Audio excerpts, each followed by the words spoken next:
Buenos días a todos. Arrancamos la transmisión por acá por Facebook. A ver si nos sale el video del Sri Ram Charita Manasa del día de hoy. Gurur Brahma, Gurur Vishnu, Gurur Devo Maheshwara, Gurur Sakshat Param Brahma, Tasmai Sri Gurave Namaha. Om, Om, Om, Shanti, Shanti, Shanti. Vamos a continuar con el estudio del Sri Ram Charita Manasa o el Ramayana de Tulsidas Ji, obra épica en la que nos narra la vida de uno de los avatares de Dios o de los descensos de Dios a la tierra.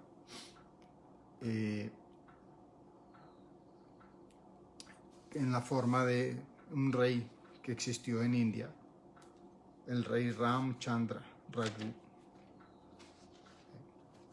Estamos en la parte en la que él ya está en la jungla, en el exilio, y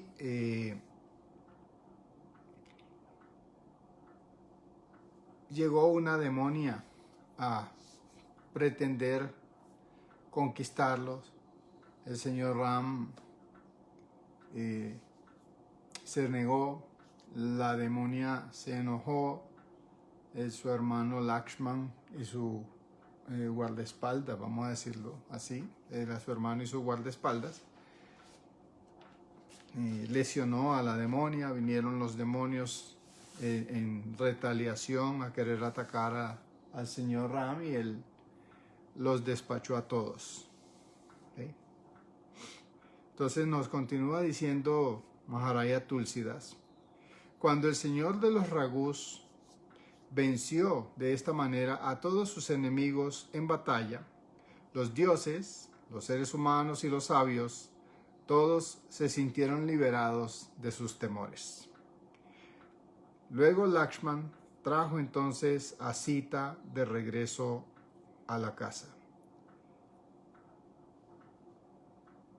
Y mientras él se postraba a los pies del Señor, el Señor gozosamente le abrazó contra su pecho. Sita fijó su mirada en su forma delicada y morena con el máximo amor. Sus ojos no sentían o nunca se quedaban satisfechos de contemplarlo.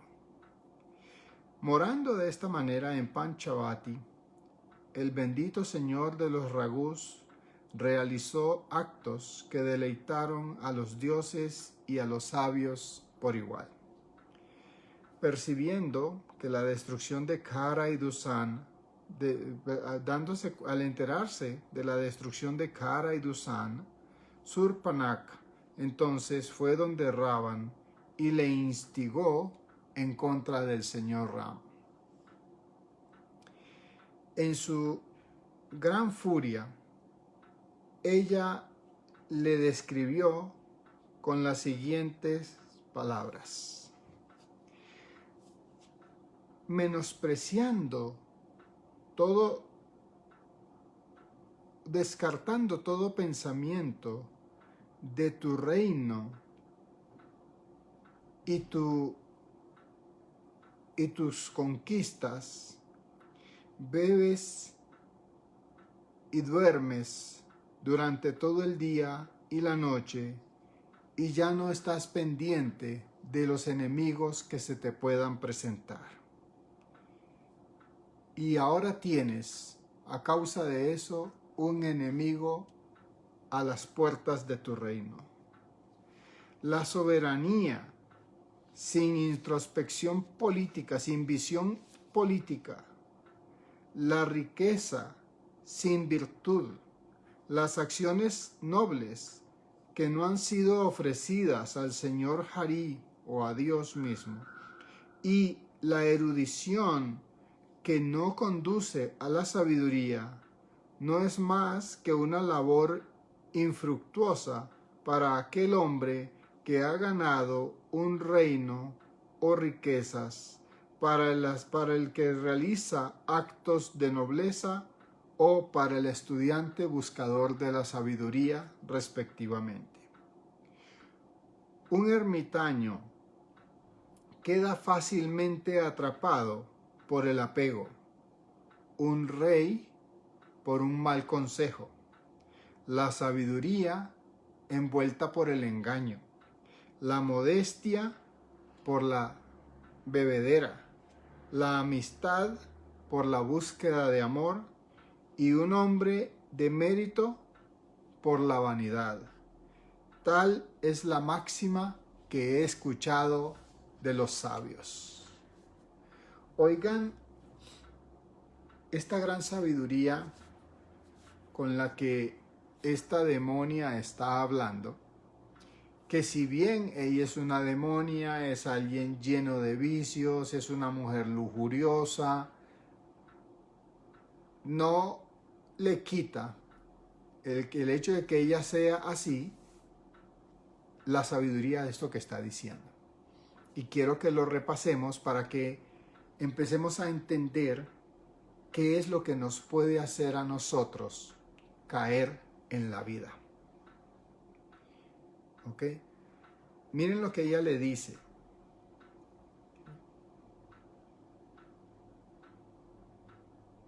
Descartando todo cuidado acerca de tu reino y tu soberanía, bebes y duermes día y noche y no prestas atención a tus posibles enemigos, y ahora tienes uno tocándote a la puerta.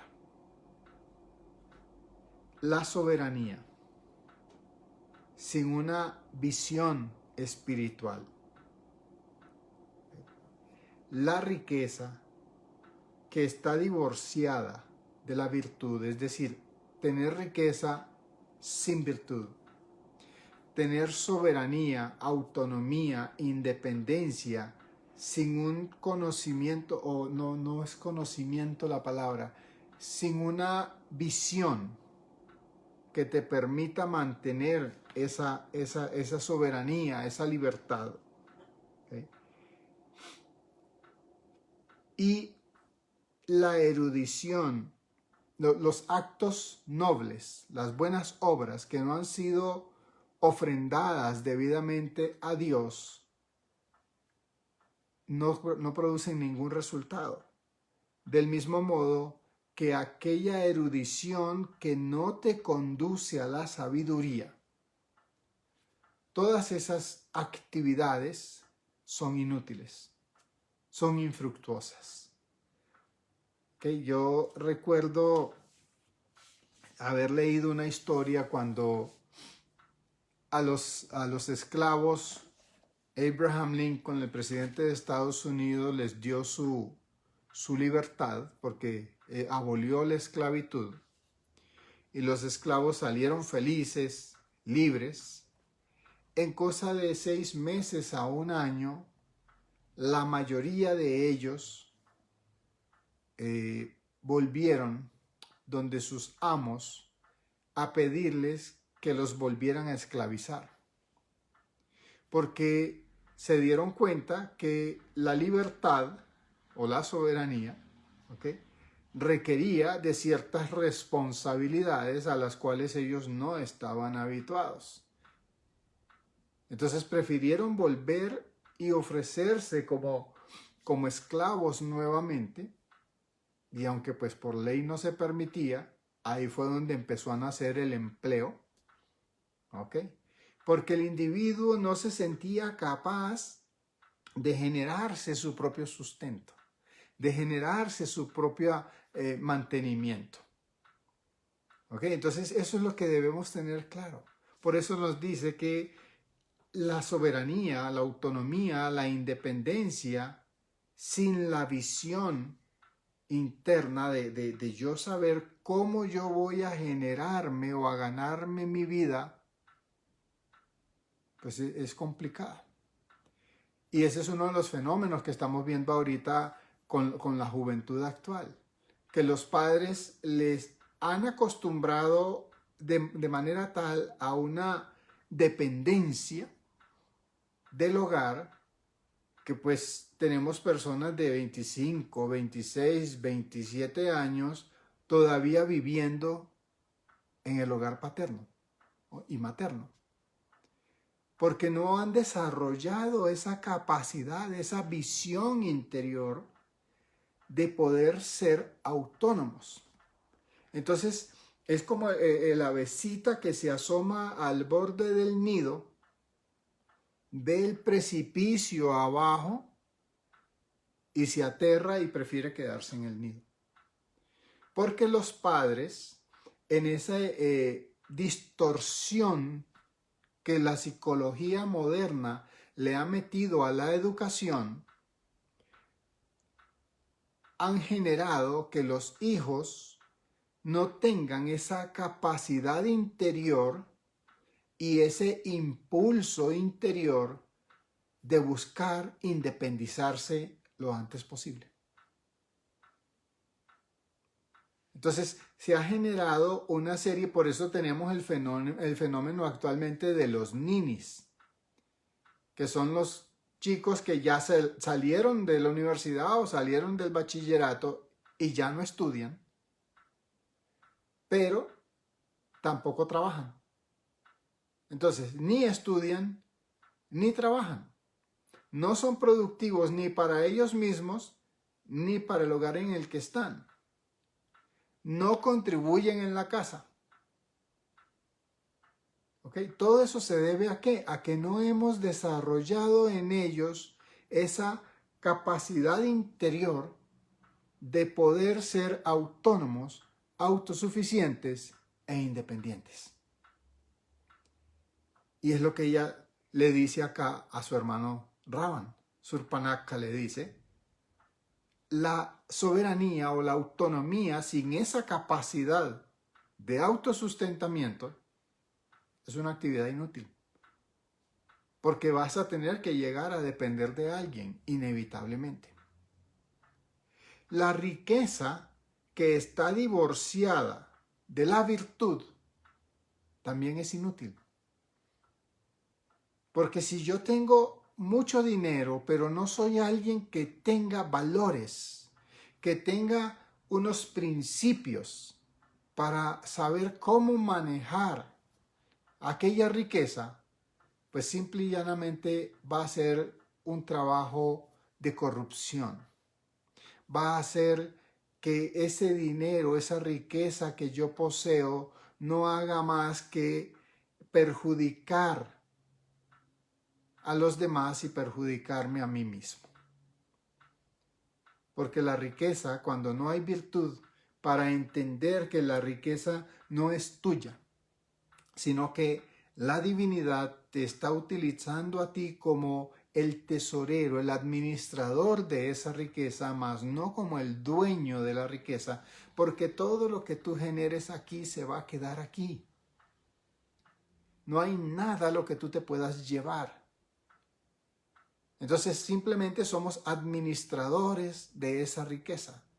Y se supone que el objetivo de esa riqueza es hacer que los demás progresen. Ayudar a que los demás, como decía el Cristo, no des el pescado, enseña a pescar. ¿Ok? No se trata de yo agarrar ese dinero y repartirlo en caridad, porque así yo le reparta en caridad a todo el mundo, les puedo solucionar el hambre un día.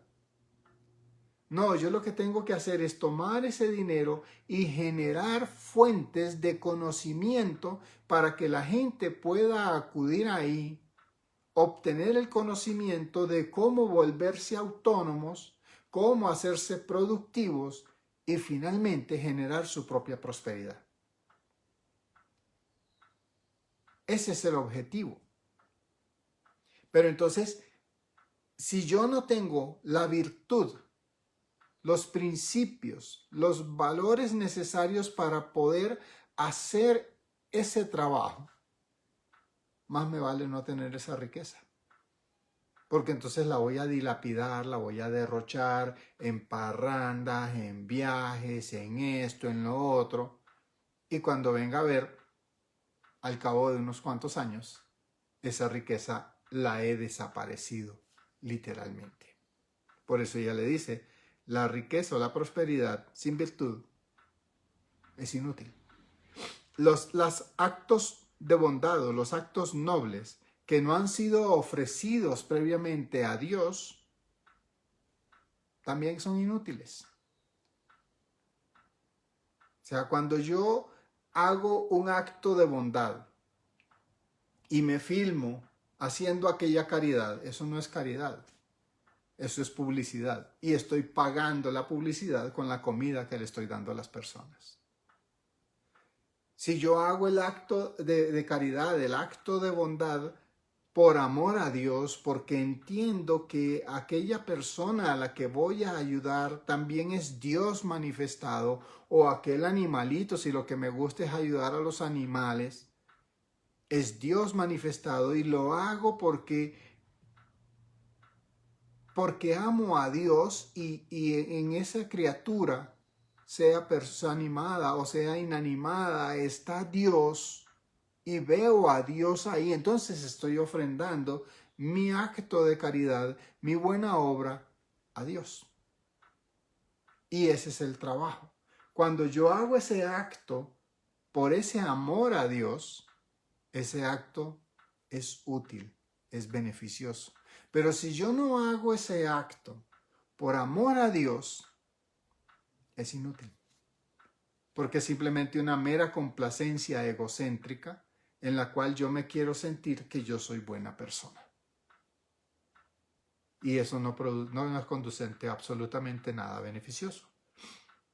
Y por último le dice ella, la erudición que no conduce a la sabiduría no es más que una labor infructuosa que un hombre pueda hacer, emprender, o que un individuo pueda emprender.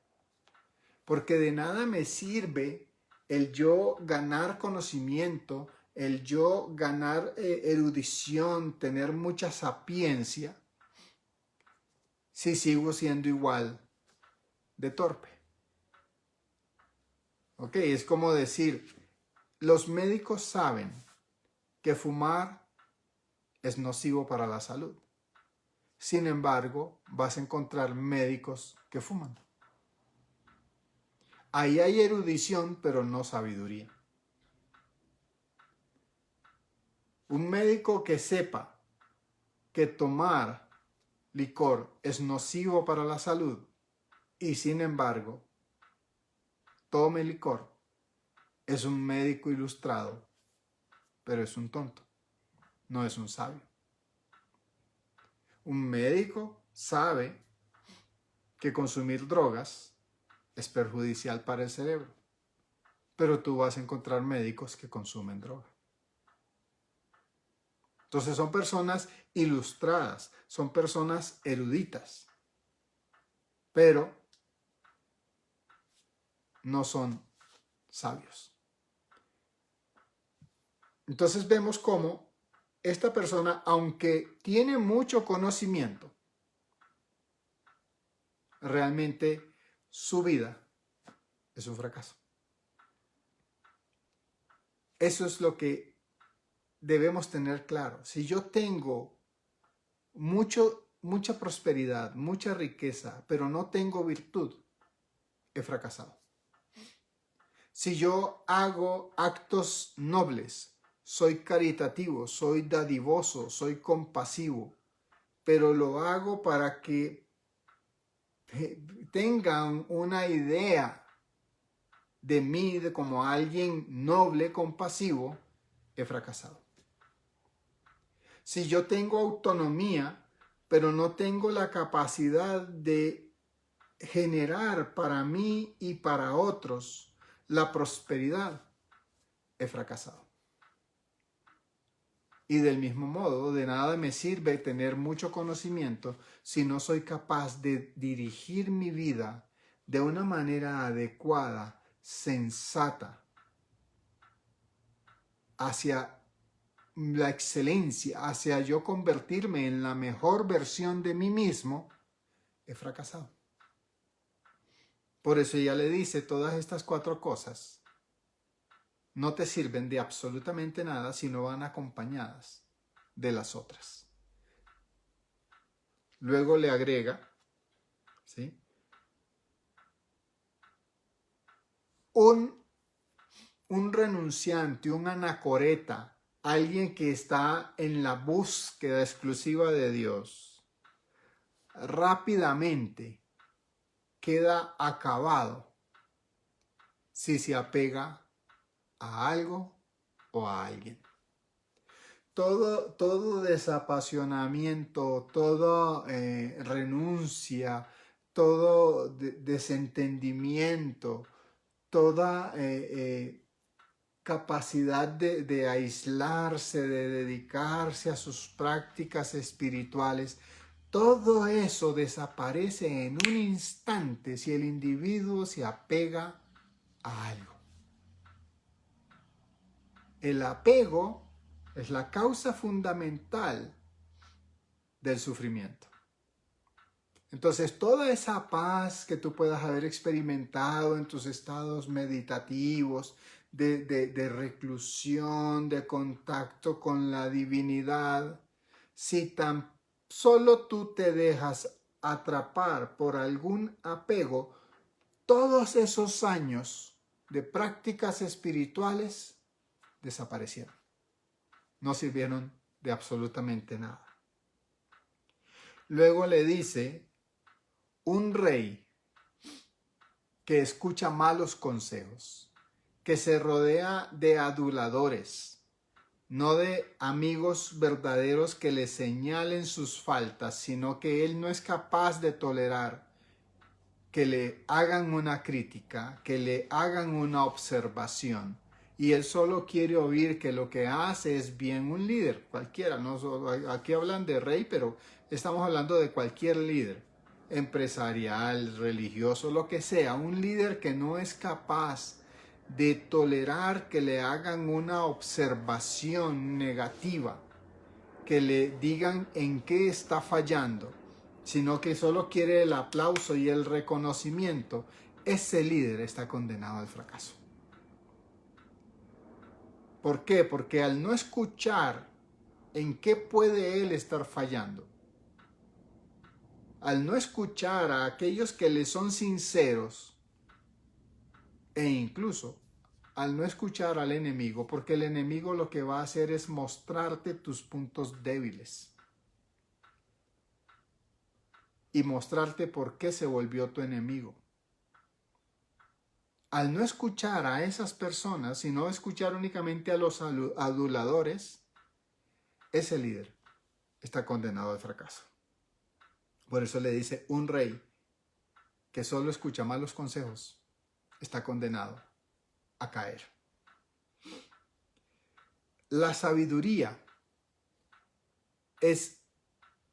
rápidamente desaparece si uno se rodea de engaño. Si tú no eres capaz de ver la cruda verdad, porque no quieres verla, porque te duele, porque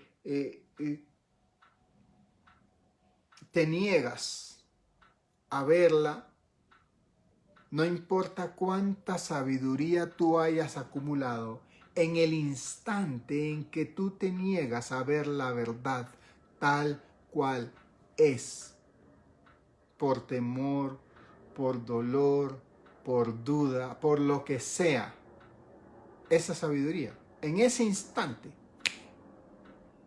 acabó.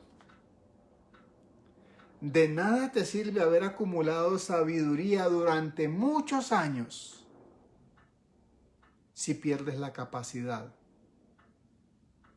de ver las cosas tal cual son. Si te prestas al engaño, o al engaño a los demás, o al autoengaño. Si tú te prestas al engaño, no importa cuán sabio hayas sido durante cuántos años, en ese instante tu sabiduría se acabó. Fíjense lo difícil que es construir algo, pero lo fácil que es destruirlo. Años de sadán espiritual, años de entrega, de dedicación, de búsqueda de Dios, se acaban por un segundo en el que tú te aferres o te apegues a algo o a alguien. Años. Años de construcción, de erudición que te van llevando a la sensatez, al sentido común, a la humildad, a la sencillez, se acaban en un segundo si tú permites que la enseñanza sea distorsionada y caigas en el engaño. Todo, no importa cuánto tiempo lleves, en ese segundo se acabó todo eso. Por eso nosotros debemos ser sumamente cuidadosos en qué es lo que estamos viviendo, en qué es lo que estamos pensando, a qué nos estamos dedicando, en qué estamos invirtiendo nuestro tiempo. Porque la construcción de una vida de éxito no es que tú tengas riquezas por montones, no es que tú seas famoso y reconocido, no. Para mí, el éxito es la satisfacción que tú derivas de vivir tu vida en el día a día.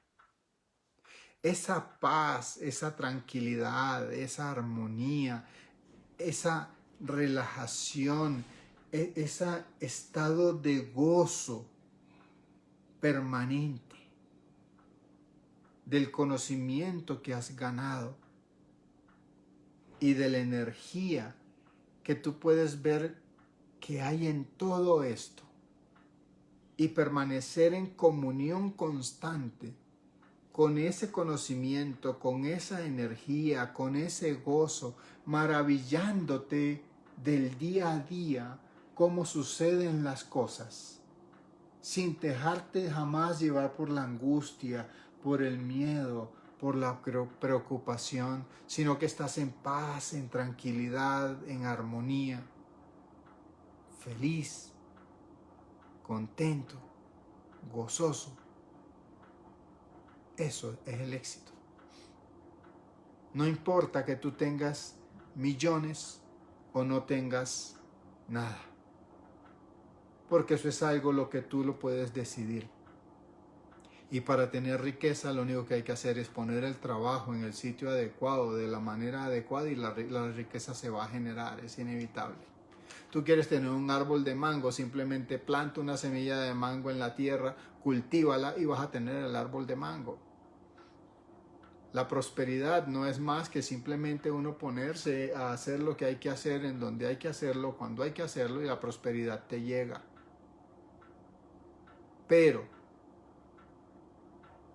la paz, la felicidad, el gozo, eso no hay manera de experimentarlo sino a través de la experiencia directa. No puedes construirlo, no hay nada que tú puedas hacer, no hay absolutamente nada que tú puedas hacer para construir tu felicidad. El gozo o se siente o no se siente. No hay nada que tú puedas hacer para decir, hoy voy a hacer tal cosa para ser feliz. No. Puedes hacer aquello y cuando lo logres te vas a dar cuenta que no eres feliz. Porque la felicidad surge de eso, de la virtud, de los principios, de los valores, de tenerlos claramente definidos y tú vivir tu vida y regir tu vida acorde a tus principios y valores. Y no traicionarte jamás, no fallarte jamás a ti mismo. Ahí es cuando tú, a través de todo ese conocimiento que acumulas y dedicando tu energía a vivir bajo esos principios y valores que tú mismo te has establecido como los correctos, los adecuados, de ahí es de donde emana el gozo. Ese gozo es una experiencia que solo quien lo está experimentando puede sentirlo. No se puede describir, no se puede narrar, no se puede transferir, porque no es dinero. Yo no le puedo abonar mi gozo a nadie, pasarle la felicidad en la que yo vivo a absolutamente nadie, porque eso es algo que yo encontré a través de mi proceso de desarrollo espiritual. Y eso es lo que cada uno de nosotros como individuos debe hacer. Luego le dice la amistad. La amistad se acaba en el instante en que uno de los dos comprometidos en la amistad se enamore. Hasta ahí llegó esa amistad. En el lado benéfico de eso, pues digamos que la otra persona también se enamoró y se hacen pareja. Ya no son amigos, ahora son pareja. Y si se hicieron pareja, hay que mantener la virtud, porque si no mantenemos esa virtud, si no mantenemos ese contacto, esa visión compartida, ese matrimonio se va a acabar. Y cuando se acabe el matrimonio, la amistad desapareció también. Pero lo cierto del caso es que en el instante en que uno de los dos se enamora, hasta ahí llegó la amistad. No puede haber amistad queriendo amor. No, la amistad es totalmente desapegada. No hay un interés sexual en aquello. Mientras no haya ese interés carnal en la amistad se conserva. Cuando ya metemos la parte física de atracción sexual en la amistad, hasta ahí llegó la amistad. Vean cómo años de amistad se pueden dañar en un instante. Y un hombre meritorio acaba con todos sus méritos en el momento en que se vuelve vanidoso. En el momento en que yo quiero oír qué tan sabio soy, qué tan erudito soy, qué tan inteligente soy, qué tan hermoso, bien plantado soy, qué tan noble soy. En el momento en que yo quiero oír alabanzas de lo bueno que yo soy, en ese instante todos mis méritos se acabaron. Porque ese anhelo, esa búsqueda de alabanzas, de reconocimiento, va a ir intoxicando tu órgano interno, tu mente, tu ego, tu intelecto, obnubilando sus capacidades, y todos tus méritos se van para abajo. Se acabaron. Todo lo que tú demoraste años en construir, por un solo pequeño error, se puede derrumbar en menos de nada. ¿Okay? Ella le dice, esas son las máximas que yo he escuchado. Un enemigo, dice, el fuego, el pecado, un maestro y una serpiente jamás deben ser menospreciadas. Un enemigo, un tramposo, un malvado, el fuego, el pecado, un maestro y una serpiente jamás deben ser menospreciados. ¿Sí? ¿Por qué? Porque no importa si tu enemigo o el fuego que tú estás viendo es chiquito. Si llega a encontrar las condiciones adecuadas, va a crecer. Y cuando crezca, te puede atrapar por completo. Un pecado, una mentirita blanca. Esa mentirita blanca, si encuentra las condiciones adecuadas, va a crecer y va a acabar con tu reputación, con tu buen nombre. Por esa razón, muchachos, ¿qué es lo fundamental? ¿Qué nos enseña la escuela monástica de Shankaracharya? Entiende que todo este universo que tú ves es en su esencia, en su naturaleza, no existente. Realmente no existe. En el momento que tú lo percibes, en el momento que tú lo ves, él existe. Pero su naturaleza es no existente porque desde el punto de vista de la filosofía vedántica, lo realmente existente es eterno, es inmutable y es inmejorable. Es decir, es perfecto en sí mismo. Eso es algo que existe. Aquello que es eterno, es inmutable, no cambia en absolutamente nada y es perfecto. Si cumple con esas tres condiciones, eso es lo que realmente existe. Si algo no dura eternamente, se puede mejorar y o se puede modificar y o inevitablemente con el tiempo se modifica, tú debes saber que eso en esencia no existe. Y por consiguiente no debes aferrarte a ello. ¿Qué significa eso? Que todo aquello, absolutamente todo aquello, lo que tú puedas ver en este mundo, percibir, captar, en esencia, no existe. Entonces, ¿para qué tú vas a dar tu vida por generar riquezas que a fin de cuentas no te van a aportar absolutamente nada a ti en tu esencia como individuo? No quiero que me malinterpreten. Yo no tengo nada en contra de que alguien tenga riquezas. No tengo nada en contra de eso.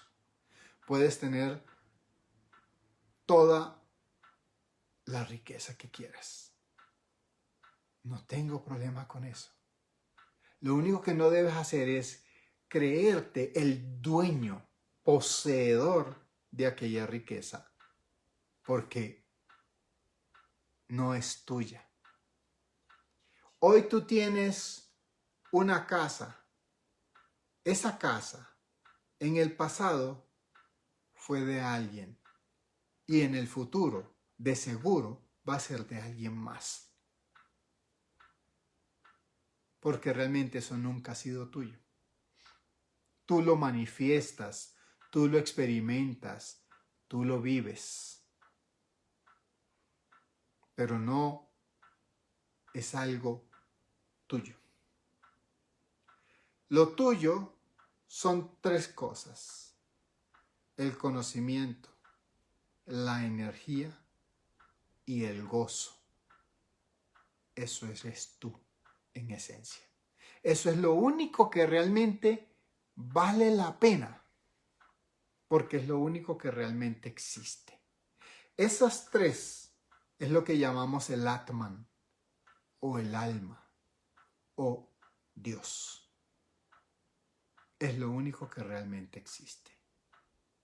Todo lo demás, todo lo que no sea energía, conocimiento y gozo, todo lo demás son cosas que tu propia ignorancia, que tu propio desconocimiento de la naturaleza real de las cosas en este universo de Brahma te imponen y entonces te causan todas esas sensaciones de tuyo y mío, de apego, de sufrimiento, de dolor, de angustia, de preocupación, de miedos, de dudas, de incertidumbres que te van abarcando, englobando, robándote o aislándote o obnubilando que tú veas tu verdadera naturaleza y que por consiguiente no experimentes ese estado de gozo que te da el conocimiento universal y entonces empiezas a disipar, a dispersar tu energía queriendo atrapar el agua que hay en el espejismo, queriendo saciar tu sed con el agua que hay en el espejismo. Y eso no lo puedes hacer jamás. Por esa razón, nosotros siempre recomendamos: encuentra un gurú fidedigno, establecido en la verdad, ríndete a sus pies, sigue sus consejos, sigue sus indicaciones e instrucciones hasta que Él te diga: estás completo. Y entonces vas tú a poder experimentar tu verdadera naturaleza, tu verdadera esencia, ese Atman, esa alma, que no es más que una masa compacta de todo el conocimiento que hay, de toda la energía que permea todo este universo,